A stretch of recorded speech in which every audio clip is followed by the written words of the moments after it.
مسؤولينta wasaaradda waxbarashada iyo sayniska ee degmo ganacsiyeedka Wajaale ayaa maanta abaalmarino guddoonsiiyay ardayda kaalmaha ka galay imtixaankii 2018-2019 ee ka qabsoomay guud ahaan magaalada ganacsiyeedka degmadaasi Wajaale munaasabadan oo ka qabsoontay barxadda dugsiga hoose dhexe Xasan Cawke Secondary School ayaa waxa ka soo qayb galay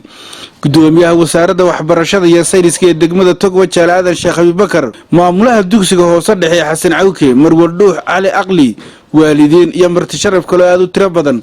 mas'uuliyiinta halkaasi ka hadlay oo hadalkaas kaga kala dambeeyay ayaa waxay yiraahdeen iyadoo maanta xafladan ay iskugu jirto laba qaybood qayb waxa weeyaan guddoonsiintii ardayda la guddoonsiinayay jaahisadihii ardaydii kaalmaha koobaad ku gudbeen wanka iyo tuugiyo tiriga gashay qaybina waxa weeyaan ururka now ee degmada Wajaale oo iskuulka Xasan Cawke ugu deeqay dayrka jaajuurkii u horeeyay ee lagu bilaabay dayrka Xasan Cawke ururka aad iyo aad baan u soo dhawaynaynaa waxaanu leenahay bulshada kale hadday waalidiin tahay hadday baayac mushtar tahay hadday madaxda degmada tahay inay ku daydaan ururkan oo maanta xafladda noogu deeqaya jaajuur dayrka ka horumarin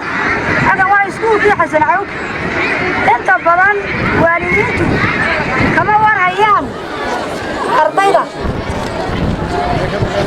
أنا صار بحكي قريجبية أرضي أيرانك صار بحكي قريجبية بقول يا أفر يا كنتن أرضي ولي هالوالد أنه يجود أنه يريد ما تنتينا ما نوارد أرضي يالكوك على يدنا ما نوارد وإنه وجه حكوا برارجينا إنه كقيم قاطان إما شاء دكسية إيه وكورين تعروتون أرضينا waxa kale oo aan ugu baaqayaa dadweynaha reer Wajaale inay ka soo qayb galaan xafladaha iyo waxyaabaha wadanta ah ee dalka iyo dadka wadanta ah oo ay ka mid tahay xafladda oo ka yahay dadweynaha reer Wajaale oo gabilay inay ka qayb qaataan baa loo baahan yahay waxaan anigu halkan kaga ballan qaadayaa 1 milyan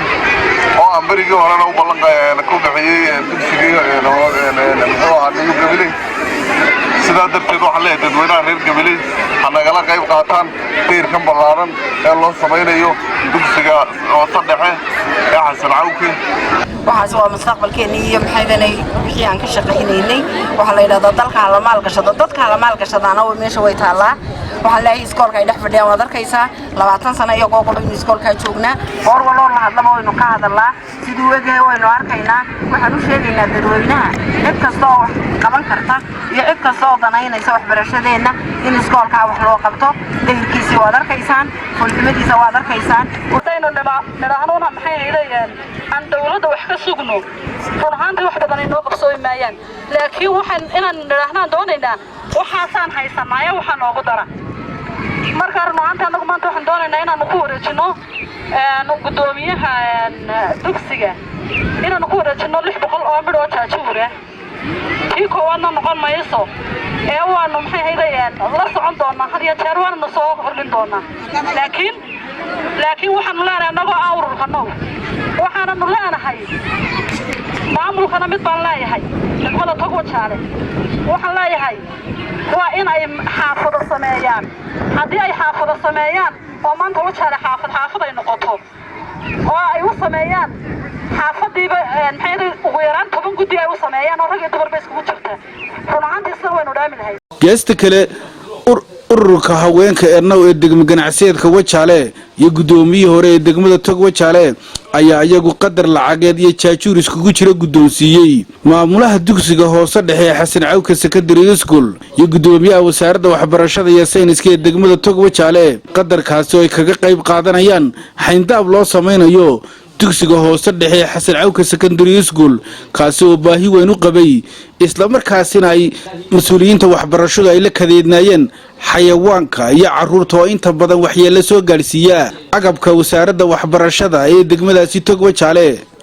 waxaana xusid mudan inay ururkan yihiin urur inta badan ka shaqeeya arrimaha bulshada ee degmada Tog Wajaale. Qadar Cabdi Cabdilaahi, telefishinka caalamiga ee Somali News TV, magaala ganacsiyeedka degmada Tog Wajaale.